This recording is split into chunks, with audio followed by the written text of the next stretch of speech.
بسم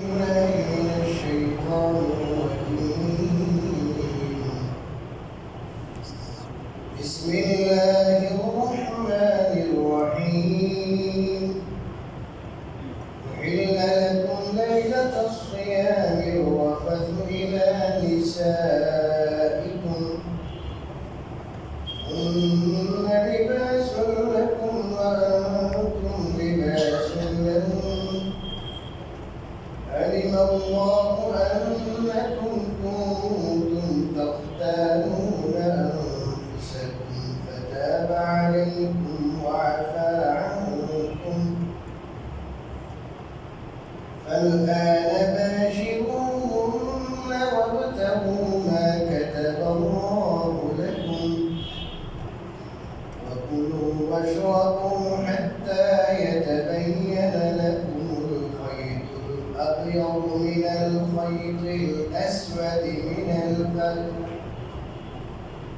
ثم أتموا الصيام إلى الليل ولا تباشروهن وأنتم عاكفون في المساجد تلك حدود الله فلا تقربوها كذلك يبين الله آياته للناس لعلهم يتقون صدق الله العظيم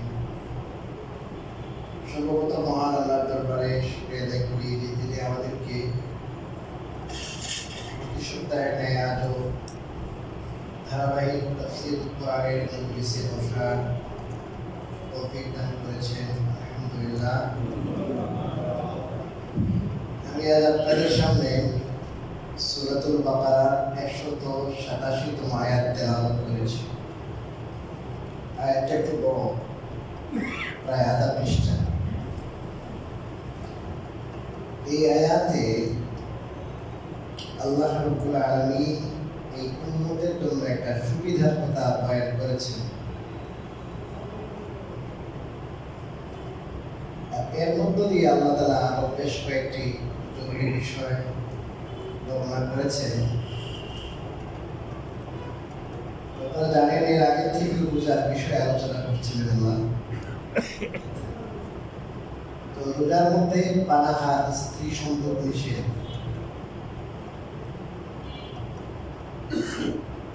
আমাদের রাসূলুল্লাহ সাল্লাল্লাহু আলাইহি ওয়াসাল্লামের যে শরীয়ত, এই শরীয়তের আগে বিধান ছিল যে রাত্রে ঘুমাই গেলে মনে করে নেশার সময় ঘুমিয়ে যায়, ঘুম গেলে আর পানাহারের, স্ত্রী সম্পর্কের কোনো সুযোগ ছিল। ইসলামের প্রথম যুগে এমনই বিধান ছিল, যদিও এই সংক্রান্ত কোরআনের আয়াত নাযিল হয় নাই, কিন্তু আগেরটাই ছিল, বলবৎ ছিল। কিন্তু কিছু কিছু ব্যতিক্রম ঘটনা দেখা দেয়। একবার হযরত উমর রাদিয়াল্লাহু তাআলা রোজার রাত্রে স্ত্রীর কাছে গেলেন, বলে আমি ঘুমাইতেছি। তো হযরত উমর রাদিয়াল্লাহু তাআলা বুঝলেন যে উনি ভান করতেছে, বলে কি তার সাথে সম্পর্ক করলেন, মিলন করলেন। পরবর্তীতে কোরআনে কারীমের এই আয়াত নাযিল হলো। এভাবে আরো কয়েকটি ঘটনা আছে। আল্লাহ রাব্বুল আলামিন এই আয়াতের মধ্য দিয়ে আগের শরীয়তে যে বিধান ছিল যে যতক্ষণ রাত্রে জাগ্রত থাকবে ততক্ষণ খাওয়া দাওয়া, স্ত্রী সম্পর্ক হালাল, এরপরে আর হালাল না। কেউ যদি ঘুমাই যায়, কারণ দিনে রোজা রেখেছি, মানুষ দুর্বল থাকে, মানুষ দুর্বল থাকলে স্বাভাবিকভাবে ঘুমাই যায়। এমন একজন সাহাবীর ঘটনাও আছে। রোজা রাখছেন, দিনে খেজুর গাছের খেদমত, গাছের পরিচর্যা, পানি টানি দেওয়ার কাজ, অনেক কষ্টের কাজ। সারাদিন বেচারা কষ্ট করে আসছে, স্ত্রীকে জিজ্ঞেস করলো কিছু খাবার আছে কিনা, বা না আমি রেডি করি, দেখি কোথাও পাই কিনা। অ্যারেঞ্জমেন্ট করতে করতে এসে দেখে স্বামী কি গেছে, হয়ে গেছে। উনি বললেন ইয়া খাইবাতান, আফসোস করতেছে, স্ত্রী আফসোস করতেছে যে খাবার রেডি ছিল না, খাবারের অ্যারেঞ্জমেন্ট করতে করতে স্বামী কি গেছে, হয়ে গেছে। সাহাবায়ে কেরামের ঈমান তো আমার আপনার মতো ছিল না। উনি কি করছেন? পরের দিন না খেয়ে কি করছেন? রোজা রাখছেন। এর আগের দিন সীমাহী পরিশ্রম, আর ইফতারও নাই, সাহরিও নাই। কি অবস্থা! দুপুর হইতে হইতে উনি বেহুশ হয়ে পড়ে গেছে। এটাও তাফসীর কুরতুবীতে এই আয়াতের তাফসীরে লিখেছে। আল্লাহ রাব্বুল আলামিন সদয় হইলে আয়াত নাযিল করলেন। আল্লাহ বলেন, উহিল্লা লাকুম লাইলাতাস সিয়ামির রাফাথু ইলা নিসাইকুম, তোমাদের জন্য হালাল করে দেয়া হলো রোজার রাত্রে তোমাদের স্ত্রীদের সাথে মিলন। সম্ভব হুন্না লিবাসুল লাকুম, তারা তোমাদের জন্য পোশাক, ওয়া আনতুম লিবাসুল লাহুন্না, এবং তোমরা তাদের জন্য পোশাক। স্বামী এবং স্ত্রীর সাথে যে পরস্পর যে সম্পর্ক, এটা খুবই অন্তরঙ্গ সম্পর্ক। যেমন গায়ের সাথে পোশাক থাকে, গায়ের সাথে জড়ানো থাকে, অ্যাটাচড থাকে। পোশাকের সম্পর্ক মানুষের সাথে একবার কি অ্যাটাচড, কতভাবে জড়িত, ঠিক তদ্রূপভাবে স্বামীর সম্পর্ক স্ত্রীর সাথে, স্ত্রীর সম্পর্ক স্বামীর সাথে, এরকম পোশাকের। এখন তো এমন অবস্থা যে স্বামীর কথা স্ত্রীর কাছে শিখে, স্ত্রীর কথা স্বামীর কাছে শিখতে হয় না, হজম হয় না। আচ্ছা না, স্বামী চায় আমি যাই বলবো সব মেনে নিতে হবে, কোনো ব্যতিক্রম করা যাবে না। একটু ব্যতিক্রম হলেই অসুবিধা, দরকার। স্ত্রী মনে করে আমি তো স্বাধীন নারী, যা করে তাই শুনবো কেন আমি, বুঝলেন না? সম্পর্ক হলো কিসের সম্পর্ক? পোশাকের সম্পর্ক। এটা অনেক রহস্য আছে, আমি বলতে গেলে অনেক সময় লাগবে, এক দুটা বলতে বুঝলি। একজন মানুষ পোশাক ছাড়া মানুষের প্রকৃতি নেই, সুন্দর নেই, আছে নেই।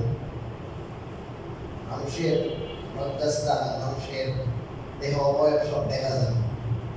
পোশাকের দ্বারা মানুষ মানুষের সামনে বের হতে পারে, মানুষ তার লজ্জাকে রাখতে পারে। পোশাক তার সৌন্দর্য, ঠিক না? একজন মানুষ যখন বিবাহ করে, তার হালাল পন্থায় তার মনের চাহিদা পূরণ করে। প্রত্যেক মানুষ হযরত আদম আলাইহিস সালামকে আল্লাহ যখন সৃষ্টি করলেন, তখন দেখি এই জান্নাতে থাকলেও তার মধ্যে কেমন একটা অসম্পূর্ণতা, অস্থিরতা। আল্লাহ রাব্বুল আলামিন সেটা টের পাইলেন, বুঝলেন। আমরা তো আগের থেকে জানি আল্লাহ তাআলা তার বাম পাদর থেকে হযরত হাওয়া আলাইহিস সালাম কি করলেন? সৃষ্টি করলেন। এখন দেখা যায় উনি খুব আকৃষ্ট হয়েছে, না না না আমি বিয়ে করে দিতেছি, এরপরে এর আগে না। আল্লাহ রাব্বুল আলামিন হযরত আদম আর হাওয়ার মাঝে কি করে দিতে? বিয়ে করে দিতে। এখন অস্থিরতা হয়ে গেছে, দূর হয়ে গেছে। তো মানুষ সৃষ্টিগতভাবে প্রত্যেক পুরুষ প্রত্যেক মহিলা একে অপরের দিকে কি আছে? আকর্ষণ আছে। একজন আরেকজন ছাড়া তার কি হয় না, তার মনের স্থিরতা আসে। তো স্বামীর যেমন স্ত্রীর দরকার, স্ত্রীর তেমন স্বামীর দরকার। একজন আরেকজনের সৌন্দর্য, একজনের মাধ্যমে আরেকজনের কি হয়? মনের মধ্যে যে অস্থিরতা আছে, মনের মধ্যে যে একটা অশান্তি আছে, এই জিনিস দূর হয়। এগুলো আল্লাহ রাব্বুল আলামিন পবিত্র কোরআনে বলেছেন যে লিতাসকুনু ইলাইহা ওয়া মিন আয়াতিহি আন খালাকা লাকুম মিন আনফুসিকুম আজওয়াজান লিতাসকুনু ইলাইহা। তোমাদের মধ্য থেকে আল্লাহ রাব্বুল আলামিন তোমাকে স্ত্রী সৃষ্টি করেছেন। এটা মানুষ একই জাত, একই জিনিস, যাতে করে তাদের কাছে জায়গা সুকুন পাও, শান্তি পাও। শান্তি পাওয়ার জায়গা এটা। কিন্তু এখন কি নাই, ঘরের কি নাই শান্তি। মুফাসসিরিন কেরাম এই কথাও লিখেছেন একজন পুরুষ যখন বিয়ে করে এর মধ্য দিয়ে সে বেবিচার থেকে তার নিজেকে রক্ষা করতে পারে, তার চোখকে রক্ষা করতে পারে, লজ্জাস্থানকে রক্ষা করতে পারে। যেমন পোশাকে তার লজ্জাস্থানকে, তার শরীরের অবয়বকে, যেটা মানুষের সামনে প্রকাশ করা ঠিক না, ওটাকে যেমন ঢেকে রাখে, আর এছাড়াও এর সদরের বাইরের অংশটাও যখন মানুষ সুন্দর করে পোশাক পরে যেমন সৌন্দর্য মণ্ডিত হয়, ঠিক তদ্রুপভাবে এই স্বামী স্ত্রীর মাধ্যমে, স্ত্রী স্বামীর মাধ্যমে সমস্ত গোড়ার থেকে বাঁচতে পারে। এটাকে এটি গোড়ার থেকে মানুষকে বাঁচায় রাখে, ওনাকে ডেকে রাখে যে না, এখন আর গোড়া হবে না। তো আল্লাহ রাব্বুল আলামিন অনেকগুলো রহস্য এখানে আছে যে লেবাস বলেছেন, স্বামী এবং স্ত্রীর সম্পর্ক লেবাসের সম্পর্ক। এখানে একটু যদি ব্যক্তিগতভাবে আমরা চিন্তা করি যে মানুষের মেজাজ এমন ভিন্নতা আছে। একজন মানুষ আরেক বংশের তার সৃষ্টি হয়েছে, সে ওখানে বেড়ে উঠছে, আরেক পরিবারে বেড়ে উঠছে। আমার এখানে এসেছে, সে শতবার আমার মতো হয়ে যাবে, আমার রুচি, আমার মেজাজ সে বুঝবে, এটা নাও হতে পারে। এটা যদি আমরা একটু মেনে নিই, স্ত্রী যদি মেনে নেয় যে আমার স্বামীর ঘরে আসছে, আমি আমার শতভাগ আমার মনের চাহিদা পুরো হবে না, আর আপনি যদি মেনে নেন তাহলে ঠিক হয়ে যাবে। হাদিসের মধ্যে আসছে যেহেতু স্ত্রীদেরকে পাঁচরের বাঁকা হাত থেকে সৃষ্টি করা হয়েছে। হাতটা কি বাঁকা, একটু বাঁকা, একটু কি নয়, পাঁচরের হাত কিনা স্ট্যান্ড না, সোজা না। অতএব যদি এটাকে কেউ সোজা করতে চায়, একবার স্ট্যান্ড করতে চায়,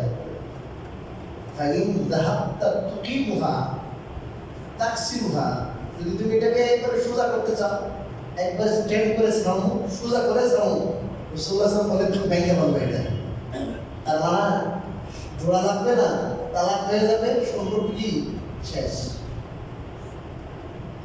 আর যদি যেমন আছে বাঁকা, ওইরকম বাঁকা রেখে ওটাকে সংশোধন করে চালানো যায়, তাহলে ইসলাম তাআতা বিহা আলা ইবাদি, ওটা বাঁকা অবস্থায় সারা জীবন তার থেকে তুমি উপকৃত হইতে পারবে। তার মানে সংশোধন এটা কাম্য, কিন্তু ফুল সংশোধন করে একবারে আমি আমার মতো করে ছাড়বো, একটু ছাড় দিব না, এরকম যদি হয় তাহলে কিছুই হবে না, আমল যাবে, সালাও যাবে। একটু কি দিতে হবে বলেন? ছাড় দিতে হবে। এটা মহব্বত, ভালোবাসার অংশ। মহব্বত এবং ভালোবাসার কারণে কিন্তু অনেক কি দেওয়া যায়, মানে ছাড় দেওয়া যায়। যেখানে ছাড়ের চিন্তা নেই, আমি যেটা করবো এটাই করবো। একটু মরিচ কম হয়েছে ডাইলে, হ্যাঁ, আপনি ইলিশ মাছ আনছেন 3000 টাকা কি কেজি, এখন আনছেন, এখন মরিচ যদি কাঁচা আমাদের বেশি করে দেয় না, ঝাল হয় না। তুই কি ইলিশ মাছ জীবনে খাস না? কি ইলিশ মাছ কেমন রান্না করতে জানোস না? 3000 টাকা ইলিশ মাছ আনছি, সব শেষ করে দিয়ে দিয়েছেন তেল বেশি, এখন একটা মেহমানি খাওয়াই দিয়েছে। ওই পরিবারের তেল বেশি খা, তাকে একটু বলেন যে বুঝাই মাসে ভালো হয়েছে, নাকি তেলটা তো বেশি না দিয়েও রান্না করা যায়, দেখি আজকে একটু তেলটা একটু পরিমাণে কম দিয়ে দেখি কেমন হয়। আজকে বেশি একটু ভালো দেখি, আরেকটু কম দাও দেখি কেমন হয়। কথাটা কিন্তু পজিটিভ ভাবে বললেও তো হয়, কিন্তু আমরা নেগেটিভ ভাবে বলি, অ্যাটাক করে বলি। আজকে জমা যে বললাম অ্যাটাক করে বলি, তখন কোনো কিছু কাজের কাজ হয় না, আর সমস্যার সৃষ্টি।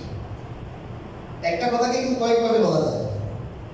যেমন আপনি এখানে কচুরের বাজার যাবেন, রিক্সায় এই রিক্সা দাঁড়া, তুই যাবি কি করে? যাওয়া হইলে কেউ বলে আমি যাবো না, বৃষ্টি হইতেছে খুব বেশি, যে ভাই একটু দাঁড়াতে, ভাই আমাকে একটু কচুরের বাজার নিয়ে দিবেন। সে আপনার এই কথার কারণে সে যদি না যাওয়ার হয়, এই ভদ্র মানুষ ভালো মানুষ তাকে নিয়ে যাবে, ঠিক না? বলার কিন্তু কি আছে, ধরো আমাদের কি স্ত্রী যারা আছে, এদের তো কিনা কিনে আনে নাই আমরা, এরা স্বাধীন মানুষ, এরা এদের পরিবার আছে, এদের একটা সমাজ আছে, ওখান থেকে আসছে। তাকে তুমি টাকা দিয়ে বাদি কিনে আনি নেই, আমি হর্তা হয়ে একবারে সব কি করে দিল। সম্পর্ক কথা আমরা কি বলছেন? লেবাস, অন্য লিবাস, আন্তর লিবাস।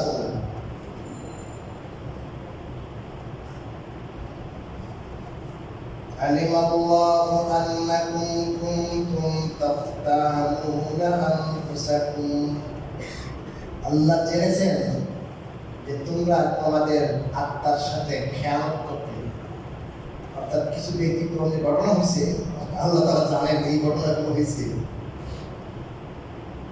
আল্লাহ রাব্বুল আলামিন এখন তোমাদের জন্য বিধানকে সহজ করে দিচ্ছেন। কি বিধান সহজ করলেন? ফাতাবা আলাইকুম ওয়া আফা আনকুম, তোমাদের প্রতি সদয় হয়েছে, তোমাদের দিকে উনি মুতাওয়াজ্জিহ হয়েছে, আর ওয়া আফা আনকুম, তোমাদেরকে ক্ষমা করে দিয়েছেন। তওবার অর্থ হলো আল্লাহ তাআলার দৃষ্টি দেওয়া। মানুষ যখন তওবা করে বান্দা, তখন সে আল্লাহর দিকে ফিরে আসে, আর আল্লাহ তওবা করে মানে আল্লাহ তাআলা সদয় দৃষ্টিতে মাফ করে দেন। এই জন্য ওয়া আফা আনকুম বলছে। অতএব এখন থেকে তোমরা তাদের সাথে সহবাস করো, এবং তোমরা তালাশ করো মা কাতাবাল্লাহু লাকুম, আল্লাহ তোমাদের জন্য যা লিখে রেখেছে। খুবই ভেরি ইম্পর্টেন্ট পয়েন্ট এইটা, খেয়াল যারা বিবাহ করবেন খেয়াল করবেন। আল্লাহ রাব্বুল আলামিন হালাল করে দিলেন যে এখন থেকে রাত্রে স্ত্রী সম্ভোগ করতে পারবা, তবে তোমাদের জন্য আল্লাহ যা লিখেছেন, অর্থাৎ তাকদীরের মধ্যে প্রত্যেকের সন্তান কয়টা হবে এর সব লেখা আছে না? হাদিসের মধ্যে আসছে কিয়ামত পর্যন্ত যত মানুষ দুনিয়াতে আসবে এই সবগুলো কি আল্লাহ রাব্বুল আলামিন আগের থেকে কি তাকদীরে লৌহে মাহফুজে কি আছে? লেখা আছে। তো আল্লাহ রাব্বুল আলামিন তোমাদের জন্য যা কিছু লিখে রেখেছেন, আমরা উসিলা হিসাবে তোমাদের সেই সম্ভোগের মাধ্যমে, মিলনের মাধ্যমে ওইটাকে তোমরা তালাশ করো। অর্থাৎ এটা শুধু আপনার বিপুল চরিতার্থ করা, খায়েশ পুরা করার মাধ্যম না, এবং এটা যেন দুনিয়াতে মানুষ আসার মাধ্যম হয়। আল্লাহ যা নির্ধারিত করেছেন, তাকদীরের মধ্যে লিখে রেখেছেন যে তোমার ঘরে 3টা 5টা 10টা সন্তান হবে, এটাকে তোমরা খুঁজো আমরা এই সহবাসের মাধ্যমে। অর্থাৎ এটা একটা বড় মাকসাদ এবং বড় উদ্দেশ্য হবে। উদ্দেশ্য হলো এটার মাধ্যমে আল্লাহ একজন বান্দা দুনিয়া আসবে, একজন ছেলে হবে, একজন মেয়ে হবে, সে আল্লাহর বন্দেগী করবে, দুনিয়াতে আল্লাহ রাব্বুল আলামিনের বিধান পালন করবে, আল্লাহ রাব্বুল আলামিনের প্রতিনিধিত্ব করবে।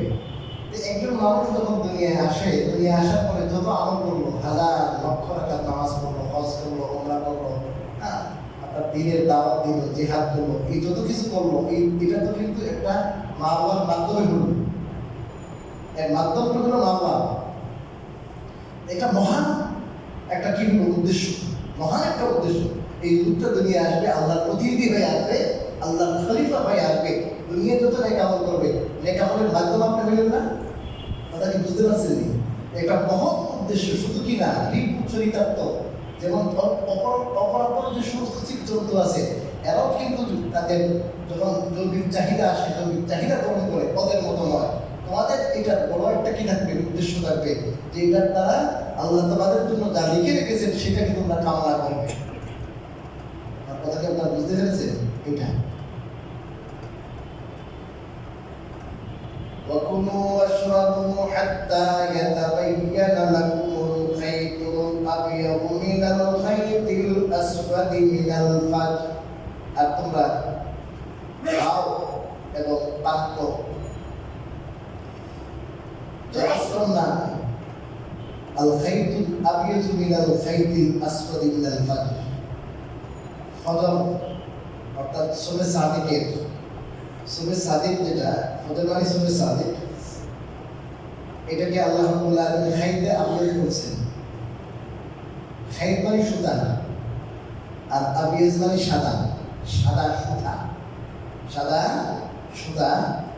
আর মিনাল খাইতিল আসওয়াদ মানে কালো সুতা। সাদা সুতা কালো সুতার থেকে যতক্ষণ কিনা হয়েছে, পৃথক না হয়েছে, কিনা হয়েছে পৃথক না হয়েছে, ততক্ষণ পর্যন্ত কি করো? খাও, পান। খাইতের সাধারণ তর্জমা কি বললাম? সুতা। এখন হযরত হাতিম তাই যে ছিলেন একজন, হাতিম তাই প্রায় সময় আপনারা শুনে থাকেন, ওনার কিচ্ছা কাহিনী শুনে থাকেন। অনেক বড় দানবীর ছিলেন, দাতা ছিলেন। তার ছেলে ছিলেন আদি বিন হাতিম, উনি এবার সাহাবী। এই আয়াত তখন নাযিল হলো হযরত বুখারী শরীফের হাদিস আদি বিন হাতিম রাদিয়াল্লাহু তাআলা উনি চিন্তা করলেন যে দুইটা সুতার আয়াত দরকার, একটা সুতা সাদা আর একটা সুতা কালো। বালিশের নিচে সাদা সুতা কালো সুতাকে রাখছে, একটু পরে পরে বালিশ উঠাইয়া দেখে সাদা সুতার থেকে কালো সুতা পৃথক হয়েছে কিনা, মানে দেখা যায়নি যে এটা সাদা আর এটা কি কালো। একটু পরে পরে দেখে দেখা তো যায় না, এটা কি ফজরের সময় হলেও তো দেখা যাবে না, বালিশের নিচে সাদা সাদা সুতা আর কি কালো সুতা। সকাল হওয়ার পরে রাসূলুল্লাহ সাল্লাল্লাহু আলাইহি ওয়াসাল্লাম কাছে গেলেন, হুজুর আমি তো এরকম সারা রাত কি করতেছি, একটু পরে পরে উঠে গিয়ে দেখি দেখা তো যায় না। রাসূলুল্লাহ সাল্লাল্লাহু আলাইহি ওয়াসাল্লাম বলেন, তোমার বালিশটা থেকে যে অনেক প্রশস্ত, ইন্না বিসাদাতাকা লাআলিজুন, তোমার বালিশ দেখা যায় কি অনেক বড়, অনেক প্রশস্ত। অর্থাৎ রাসূল বলেন এখানে খাইতে আবিয়াদ আর খাইতে আসওয়াদ দ্বারা উদ্দেশ্য হলো দিগন্তের মধ্যে যখন সবে সাদিক হয় তখন একটা কি হয় সাদা রেখা থাকে, আর এর আগে থাকে কালো।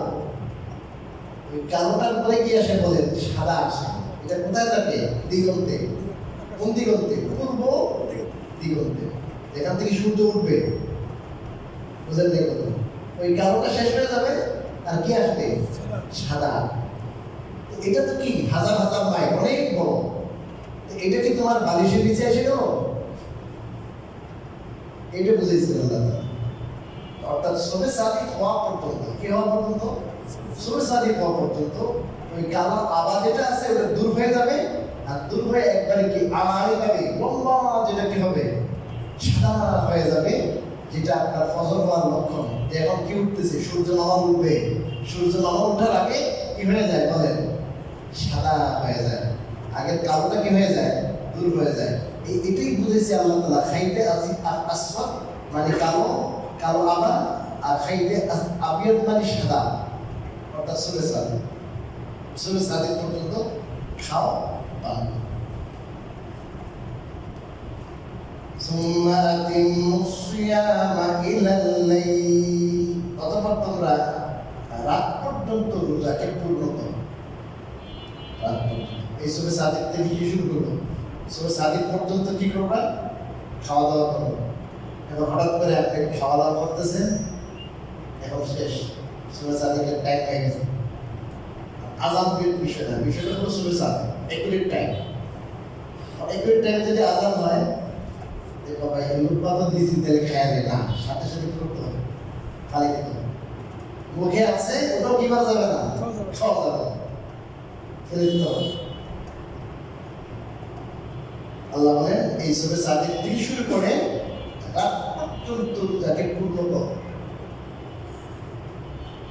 অর্থাৎ যখন সূর্য অস্ত যাবে তোমার রোজা তখন কি হবে? পূর্ণ হবে। তখন ততক্ষণ পর্যন্ত রোজাকে টেনে নাও, রোজা পূর্ণ করো। ওয়ালা তুবাশিরুহুম, এবং তাদের সাথে সহবাস করো না। ওয়া আনতুম আকিফুনা ফিল মাসাজিদ, এমন অবস্থায় যে তোমরা মসজিদে ইতিকাফ করো। অর্থাৎ তোমাদেরকে আমি হালাল করলাম রাত্রে ঠিকই ত্রিসংযোগ করতে পারবে রাত্রে, তবে যদি মসজিদে ইতিকাফে চলে যাও তাহলে কোনোভাবেই তাদের সাথে এই কাজ করতে পারবে না। তিলকা হুদুদুল্লাহি ফালা তাকরাবুহা, আল্লাহ বলেন এগুলো হলো আল্লাহর সীমা রেখা। যেগুলো আল্লাহ হালাল হারামের বিধান দিলেন এগুলো কি আল্লাহ সীমা রেখা। ফালা তাকরাবুহা, এগুলোর কাছে দাঁড়িয়েও যাইও না। সীমা রেখা আপনি ওভারটেক করবেন, লঙ্ঘন করবেন তো দূরের কথায়, কাছেও যাওয়া যাবে না। এই সীমার ভিতরে থাকতে হবে। অর্থাৎ হালাল হারামের যে বিধান আল্লাহ দিয়েছেন এই বিধান একুরেটভাবে পালন করতে হবে। এগুলো কি কি করা যাবে না? ওভারটেক করা যাবে না, বাইরে যাওয়া যাবে না। তো বাইরে যাওয়া যাবে না, বাইরে যাওয়া যাবে না বললেন আল্লাহ তাআলা এটাকে ব্যক্ত করেছেন ফালা তাকরাবুহা শব্দ দ্বারা, কাছেও যাইও না। এটাকে একটু ব্যাখ্যা করলে জিনিসটা বুঝতে পারবেন আপনারা। হযরত আয়েশা রাদিয়াল্লাহু তাআলা আনহা এই কথা বলেছেন, সহিহ বুখারীর হাদিসে আছে, তিরমিজির হাদিসে আছে। আর দিনে কেউ যদি স্ত্রীকে সম্ভোগ না করে, মিলন না করে, চুম্বন করে, অথবা স্বামী স্ত্রীর মধ্যে যা হয় মিলনের আগে এগুলো হয়, এগুলো আপনার যদিও জায়েজ আছে, কিন্তু মানুষ অনেক সময় নিজের কন্ট্রোল কি করে ফেলে, হারাই ফেলে, কন্ট্রোলহীন হয়ে যায়। এই জন্য এই সমস্ত জিনিস অনুচিত। কারণ সে নিজের উপর কতটা আস্থা রাখতে পারবে, তখন কতটা কন্ট্রোল করতে পারবে যে সে যখন তার নিষিদ্ধ জিনিস ওইটি করে বসবে। এই জন্য আল্লাহ রাব্বুল আলামিন বললেন, ফালা তাকরাবুহা, এটার কাছে যাইও তোমরা যাই। যদিও এগুলো হালাল আছে, জায়েজ আছে, কিন্তু এই হালাল জায়েজ করতে যাই যদি তোমাদের জন্য হারাম যেটা ওইটা হয়ে যায়, এই জন্য আল্লাহ বলে যে লা তাকরাবুহা, কাছে যাইও না। কাযালিকা ইউবাইয়িনুল্লাহু আয়াতিহি লিন-নাস, আল্লাহ বলেন এমনি ভাবেই আল্লাহ তাআলা তার নিদর্শনাবলী অথবা তার আয়াত সমূহকে বর্ণনা করেন মানুষের জন্য, লাআল্লাহুম ইয়াত্তাকুন, যাতে মানুষ তাকওয়া অবলম্বন করতে পারে। অর্থাৎ আল্লাহ রাব্বুল আলামিন এইভাবে এই সমস্ত আহকাম বিধিবিধানের ডিটেলস আল্লাহ তাআলা বয়ান করে দেন, যাতে করে মানুষ এই সমস্ত জিনিস থেকে পরহেজ করে। আল্লাহ তাআলা বললেন এগুলো হারাম, এই হারাম থেকে যেন বেঁচে থাকে। তো আল্লাহ রাব্বুল আলামিন যে সমস্ত বিধিবিধান কোরআনে দিয়েছেন, এই কোরআনে দিয়েছেন এই জন্যই যে এটা শুধু জানবে এরকম না, এটা জানার পরে এটা মানবে। জানা এক জিনিস আর কি মানা আরেক জিনিস। আল্লাহ তাআলা কিন্তু বর্ণনা করেছেন মানার জন্য, পরহেজ করবে, আল্লাহ ভয় আসবে, যেটা আল্লাহ তাআলার বিধান, আমি আল্লাহর বিধান কি করব, শতভাগ পালন করব। এরপরে আল্লাহ রাব্বুল আলামিন, সময় তো শেষ হয়ে গেছে, আর একটা খুবই গুরুত্বপূর্ণ ইম্পর্টেন্ট আয়াত আসতেছে। বর্তমান আমাদের যে সিচুয়েশন চলতেছে, এই অবস্থায় আমাদের এই আয়াতটা খুব দরকার। ওয়ালা তাকুলু আমওয়ালাকুম বাইনাকুম বিল বাতিল, অন্যায়ভাবে মানে মাল খাওয়া, সম্পদ খাওয়া, এই যে বর্তমান চলতেছে যেটা অন্যায়ভাবে আমরা মাল খাই বিভিন্নভাবে, এই ব্যাপারে আল্লাহ রাব্বুল আলামিন সামনের আয়াতে নির্দেশনা দিয়েছে। আমরা এই আয়াতে যা কিছু শুনলাম বুঝলাম, আল্লাহ রাব্বুল আলামিন আমাদেরকে বুঝে আমল করার তৌফিক দান করুন। আমিন।